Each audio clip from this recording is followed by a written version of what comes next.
2 करोड़ रुपए की बनी हुई बिल्डिंग और बनी हुई छत ऐसी नहीं रहेगी।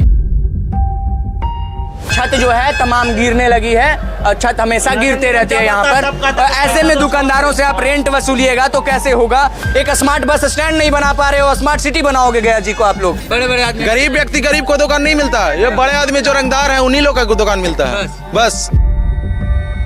ये हाल है सिकड़िया मोड़ के बस स्टैंड का। अतिक्रमण हटा रहे नगर निगम के अधिकारी आए हैं बुलडोजर लेके और तमाम ट्रैक्टर भी लाए कि सामान लाद कर ले जाएंगे। घर में खाने के लिए नहीं है, विश्वास है कि दोनों से खाना नहीं बना। तो लोग को भगाना नहीं चाहिए, एक अस्थायी जगह देना चाहिए, वरना क्रिमिनल पैदा होंगे। नमस्कार दोस्तों, मेरा नाम है विकास कुमार। आप देखना शुरू कर चुके हैं बतंगड़। इस वक्त मैं बिहार के गया जी के सिकड़िया मोड़ बस स्टैंड में मौजूद हूँ। कहते हैं कि सिस्टम अंधी हो जाती है तो सिस्टम को अपने किए हुए कार्य भी नजर नहीं आते हैं। कहने का मतलब है कि सिस्टम की आंखों पर काली पट्टी बांध दी जाती है और सिस्टम में बैठे अधिकारी बुलडोजर लेकर लोगों के पेट पर लात मारने के लिए पहुंच जाते। मेरे पीछे बुलडोजर नजर आ रहा होगा आपको। ये बुलडोजर सिकड़िया मोड़ अभी इसलिए पहुंचा है ताकि यहाँ पर तमाम दुकानदारों के जो दुकान है उनको उजाड़ कर फेंका जा सके।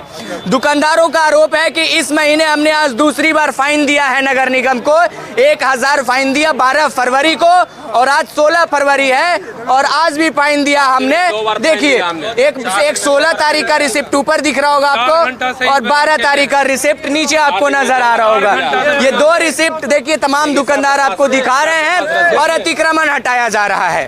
देखिए ये कार्यवाही अगर नगर निगम और सरकार के जरिए से देखे तो उचित है कि अतिक्रमण हटाया जाना चाहिए, लेकिन जो लोग उससे बिजनेस कर रहे हैं, दुकानदार हैं, उनको सही स्थान भी तो आप दीजिएगा।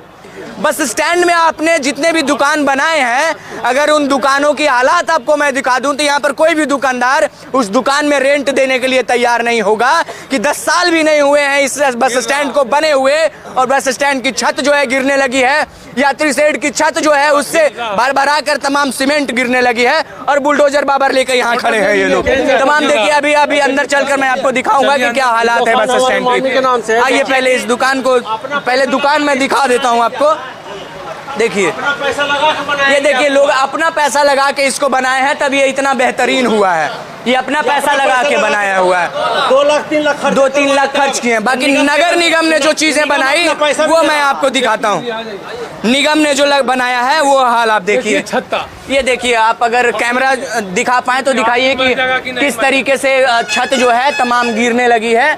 छत हमेशा गिरते रहते हैं यहाँ पर। ऐसे में दुकानदारों से आप रेंट वसूलिएगा तो कैसे होगा और दुकानदार रेंट आपको कहाँ से देंगे। बिल्कुल यहाँ 4-5 घंटे से दुकानदारों को परेशान किया जा रहा है और तमाम जो लोग हैं ये देखिए ना, ये देखिए नया बस स्टैंड बना था, इसमें भी रेंट लेते हैं। देखिए सीढ़ी के नीचे दुकान दे दिया, इससे नगर निगम रेंट वसूल रही है। बाकी हालात आप ऊपर देख ही रहे हैं कि तमाम कैसे जड़ के गिर रही है। सबसे खराब जो दुकान अभी मैंने देखा था उस दुकान की हालात में आपको देख लेता हूँ। तमाम अभी बुलडोजर चलाने की कोशिश हो रही है, बुलडोज किया जाएगा। देखिए इस दुकान की हालात आप देखें जरा। दुकान खाली करने का निर्देश दिया गया है। तो इस पर पैसा बाकी है तो ये हम लोग रेंट पर ले हैं, लेकिन अगला जमा नहीं किया है तो हम सील हो रहा है तो सामान निकालेंगे ना। ये सामान निकालना है और बाकी देखिए किस व्यवस्था के लिए रेंट वसूला जा रहा था इसमें। आप ये जर्जर हालात इसको बेहतरीन से देख सकते हैं। क्या कहेंगे जो ये अतिक्रमण हटाया जा रहा है और तमाम दुकानदारों को जो परेशानी का सामना करना पड़ रहा है और जो अंदर जो दुकानों की जो हालात है इस देखकर क्या कहेंगे आप। ये तो बहुत बुरा हाल है, लेकिन इस पर हम क्या बोल सकते हैं। हम यही बोलना चाहते हैं सरकार से और नगर निगम के पदाधिकारियों से कि आप बार बार जो लोग को हटाते हैं कहीं एक अस्थायी जगह दे दे ताकि ये लोग अपना रोज़गार वगैरह कर पाए। ऐसे तो सरकार रोज़गार तो दे नहीं रही है। अगर ये लोग अपना भी रोज़गार किए हुए हैं तो लोग को भगाना नहीं चाहिए, एक अस्थायी जगह देना चाहिए, वरना क्रिमिनल पैदा होंगे। ये तो सच्चाई है। पेट तो भाई मानेगा नहीं ना, अमीर हो चाहे गरीब हो सबका पेट चलता है। तो लोग अगर भूखा रहेगा, बाल बच्चा भूखा रहेगा तो क्या करेगा। इसलिए सरकार से हमारा यही मांग है कि लोग को स्थायी जगह दिया जाए। देखिए 2 करोड़ रुपया कहाँ पर है, रिकॉर्ड कीजिए इसको। 2 करोड़ रुपए की बनी हुई बिल्डिंग और बनी हुई छत ऐसी नहीं रहेगी। ये देखिए ऊपर इसकी हालात, थोड़ा अंदर आइए दिखाइए इसको। ये इस हालात में है बस स्टैंड, इस हालात में। यहाँ से वहाँ तक पूरा आप देख लीजिए, पूरा हालात यही है बस स्टैंड का। यहाँ से जो जितना यात्री शेड बना हुआ है यहाँ से वहाँ तक पूरे यात्री शेड की यही हालत है। और जहां भी आप रगड़ कर देखिए पिलर जो है, पिलर की हालत, 2 करोड़ रुपए लगे हैं और ये पिलर है, देखिए ये है पिलर 2 करोड़ रुपए का। कहाँ गया पैसा? 2 करोड़ रुपए कहाँ से टेंडर आता है, कहाँ से नगर निगम ये बना रहा है? और नगर निगम के अधिकारियों के बिल्डिंगें देखेंगे तो आपकी आंखें चौंधी आ जाएगी, माँ कसम कह रहा हूँ, आंखें चौंधी आ जाएगी आपकी। और ये बस स्टैंड है। शर्म आती है मुझे, शर्म आती है कि गया जी को स्मार्ट सिटी बनाने की कोशिश की जा रही है। ऐसे बनेगा स्मार्ट सिटी गया जी? एक स्मार्ट बस स्टैंड नहीं बना पा रहे हो, स्मार्ट सिटी बनाओगे गया जी को आप लोग? और नगर निगम के अधिकारी पहुंच जाते बुलडोजर लेके पेट पर लात मारने। देखिए ये नगर निगम को नहीं दिखेगा, ये सब दिख ही नहीं रहा है। क्या है ये? नहीं दिख रहा है किसी को, किसी को नहीं दिखेगा। ये बिल्डिंग की ये हालत है सर, देखिए सीमेंट। ठीक है, बिल्डिंग पे होगा, उसका रिपेयरिंग होगा। कब सर? 10 साल में 2 करोड़ की लागत से बनी हुई बिल्डिंग 10 साल में नहीं खराब होगी सर? बिल्डिंग भी, उसका भी रिपेयरिंग होगा, सब होगा। आप चलो, मैं 30 लाख की लागत से घर बनाया हूँ, उसको अगर 50 साल कुछ हो गया ना सर तो मैं मुंह मुड़ा के घूमूंगा। बिल्डिंग की भी रिपेयरिंग किया जाएगा, जब वही तो इसीलिए तो हटाया जा रहा है, जब हटेगा तब ना उसका हम काम करेंगे। 2 करोड़ रुपया लगाने के बाद भी 10 साल में रिपेयरिंग की आवश्यकता पड़ रही है, तो फिर काहे का वैसा बिल्डिंग बनाएंगे हम सर? ठीक है, सब काम होगा। बिल्डिंग की ये हालात है, आप लोगों के पेट पर लात मार रहे हैं, एक सही जगह नहीं दे रहे हैं उन लोग को। ये बस स्टैंड है सर, इसलिए मैं यात्रियों के पक्ष से पूछ रहा हूँ कि अगर सारी दुकानें हट जाएगी तो यात्री पानी कहाँ पिएगा? यात्रियों को प्यास लगेगी, भूख लगेगी, बस स्टैंड पर बस पकड़ने आएंगे तो कहाँ जाएंगे सर? मैं भी अपने घर जाने के लिए बस यहीं से पकड़ता हूँ। आवंटित इसलिए तो दुकान आवंटित किया गया है। कितनी दुकान है सर? लगभग 38-40 दुकान। दुकानदार कितने हैं सर? जितने दुकान है उतने ना दुकानदार होंगे। 200 है, तो बाकी 150 लोगों का पेट कहाँ जाएगा सर? तो जो तो अतिक्रमण करके थोड़े, जितना दुकान है उतना ही दुकान पे अगर लगाए तो फिर आवश्यकता कहाँ पड़ती है? 40 दुकान अगर सही से लगा लें, मतलब ठीक है 40 दुकान लगा दीजिए, बाकी 160 लोग बेरोजगार हो जाएं। कौन बेरोजगार कर रहा है? बेरोजगार की यहाँ कोई बात नहीं है। 200 लोगों का रोजगार है यहाँ पर, अब 40 दुकान दीजिएगा तो 160 लोग बेरोजगार ही होंगे ना सर? दुकान आवंटित है, दुकान मिलता है ना सर, तो छोटा आदमी को, बड़ा आदमी को, छोटा आदमी को नहीं दुकान मिलता है, बड़े बड़े व्यक्ति को मिलता है दुकान। बड़े आदमी, गरीब व्यक्ति, गरीब को दुकान नहीं मिलता है। ये बड़े आदमी जो रंगदार है उन्हीं लोग को दुकान मिलता है। बस साहब से यही कहना, इन लोग के भी कहना होता है कि बड़े आदमी को हम देंगे, गरीब को क्यों देंगे दुकान?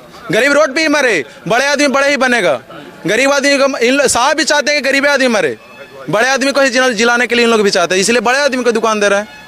गरीब आदमी तो खुद मर ही रहा, गरीब आदमी को दुकान दिए हैं एक भी।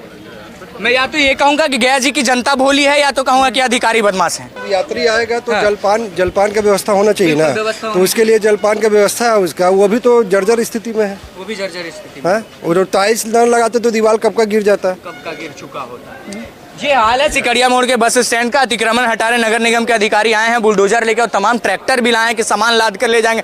पता नहीं 2 करोड़ के और 1 करोड़ वसूल के यहाँ से ले जाएंगे, पता नहीं 2 करोड़ का बिल्डिंग बनाए थे। कई जगह पर ऐसा है कि नाले पर दरवाजे बने हैं गया जी में, और कई रोड अभी ऐसे हैं। रमना रोड की जाम की समस्या सबसे बड़ी है, वहाँ पर अतिक्रमण अभी तक क्यों नहीं हटाया गया सर? धामी टोला में जाम की समस्या है, जीबी रोड में जाम की समस्या है, कितना अतिक्रमण आप हटा रहे हैं? सारे लोग जो मसाले वगैरह बेचते हैं सारे रोड पर रखे हुए रहते हैं सर, वो बाजार क्यों नहीं हट रहे आपसे? वो दुकान के अंदर सामान क्यों नहीं जा रहा है? हटाते भी है तो उसके ठीक 4 दिन के बाद वो वापस फिर कैसे आ जाता है? आपके रहते कैसे आ जाता है? इसका मतलब तो ये है कि आप पहले पैसे लेकर कहते हैं कि आप अभी हटा लीजिए, हमको पैसे दे दीजिए, 4 दिन बाद आप रख लीजिएगा। यही मांडवली चलती होगी, यही तोड़ पानी चल रही होगी मेरे ख्याल से। फिर आवेंगे, फिर पैसा दीजिएगा 1000 रुपया। वैसे ही हुआ ना यहाँ पर, पहले 12 तारीख को 1000, फिर आज भी 1000। हाँ, तो गरीब कितना देगा भैया? कितना देगा गरीब? घर में खाने के लिए नहीं है, विश्वास है कि दोनों से खाना नहीं बना, मगर फिर भी क्या करें, ठेले चलाते हैं। गरीबों का और जो दुकानदारों का जो बैठते हैं 24 घंटे ना भी बैठते होंगे, अगर 12 घंटा भी खोल के बैठते हैं ना, मैं नगर निगम के अधिकारियों से कहता हूँ 2 घंटे दुकान पर आप बैठ जाइएगा, आपको औकात पता चल जाएगी कि दुकान पर कमाने में पैसा कितना लगता है और दुकान पर कमाने में कितना समय लगता है। अगर हम 100 रुपया बेचेंगे तो 5 रुपया कमाएंगे। ये दुकान तमाम देख रहे हैं ना, 100 रुपये का सेल करेंगे तो उसमें 5 रुपया बचत होगा उनको, मात्र 5 रुपया। मैं डंके का चोट पर ये बात इसलिए कह रहा हूँ क्योंकि मैं खुद इस चीज से जुड़ा हुआ हूँ। अब ये मैं इसलिए कह रहा हूँ यहाँ पर खड़ा होकर, आप कमा कर देखिए, आकर इस दुकान में बैठ कर देखिए, 100 रुपये का सामान बेच कर देखिए, पसीना टपकने लगेगा, इससे पसीना टपकेगा आपको। रेंट देने के लिए तो आप लोग तैयार? हाँ हम लोग तैयार हैं। देनी चाहिए। जी जी जी, व्यवस्था चाहिए सर। गरीब लोग का फिर हटावे नहीं सर, फुटपाथ पर हम नहीं जीतते हैं सर, बाल बच्चा 4 गो 5 गो बाल बच्चा है। और फिर कहते हैं नहीं भी हटावे तो फाइन मिलेगा और ठेला चूर देंगे। ठेला चूर देंगे, फाइन मिलेगा? हाँ सर। धमकी? धमकी। हम लोग दुकानदार हैं सर, ठेला चलाते हैं आगे मॉल पे, आता है पैसा भी लेता है, आपका कहता है जल्दी हटाओ ठेला चूर देंगे ना। अब बताइए सर, 2 दिन से हम लोग खाना नहीं खाए हैं। नेताओं का फॉर्चूनर काहे नहीं चूरते हैं जी आप लोग? बताइए। कह रहे हैं जनता को नेताओं का फॉर्चूनर चूर देना चाहिए। जब ठेला चूरने की धमकी दी जाती है ना, एक ठेला बनाकर देखिए, तब पता चलेगा आपको। सिर्फ टेंडर के पैसे से राज करना, महलों में बैठना, एसी वाले कमरे में टेंडर के पैसे से बैठकर मलाई खाने में जो मजा नहीं है, वो ठेला चला के खाने में मजा है। अब एक बार खा के देखिए ना ठेला चला के, बांस बिगड़ जाएगा। क्या करते हैं काम आप? बस सिंघाड़ा चाट के दुकान है सर। आपका भी दुकान हटाया गया? हाँ सर, हटाया गया है। फाइन आप भी 12 तारीख को दिए थे? हाँ हम भी दिए हैं सर। आज भी दिए? हाँ सर। फिर भी ठेला हटाया गया? हाँ सर।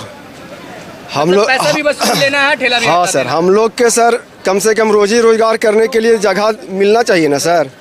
मतलब फाइन भी देंगे और दुकान भी नहीं खोलने देते हैं। जो कुछ है जो कम सब कच्चा धंधा है हम लोग के। एक दिन 2 दुकान बंद करेंगे, हम लोग का 5 गो परिवार है, सब भूखे मर जाएगा। होली का टाइम है, कैसे हम लोग का पर्व कटेगा? इससे ज़्यादा मैं कुछ कहना नहीं चाहूँगा। बाकी अगर इससे ज़्यादा मैं बोलूँगा तो नगर निगम के अधिकारी होंगे, वो मेरे पर चढ़ेंगे, हमको बोलेंगे, फ़ोन आएगा, धमकी आएगा। ठीक है, फ़ोन धमकी आते रहे, उससे फ़र्क पड़ने वाला है नहीं। जब है ही लोगों की आवाज़ बनने के लिए तो लोगों की आवाज़ बनेंगे।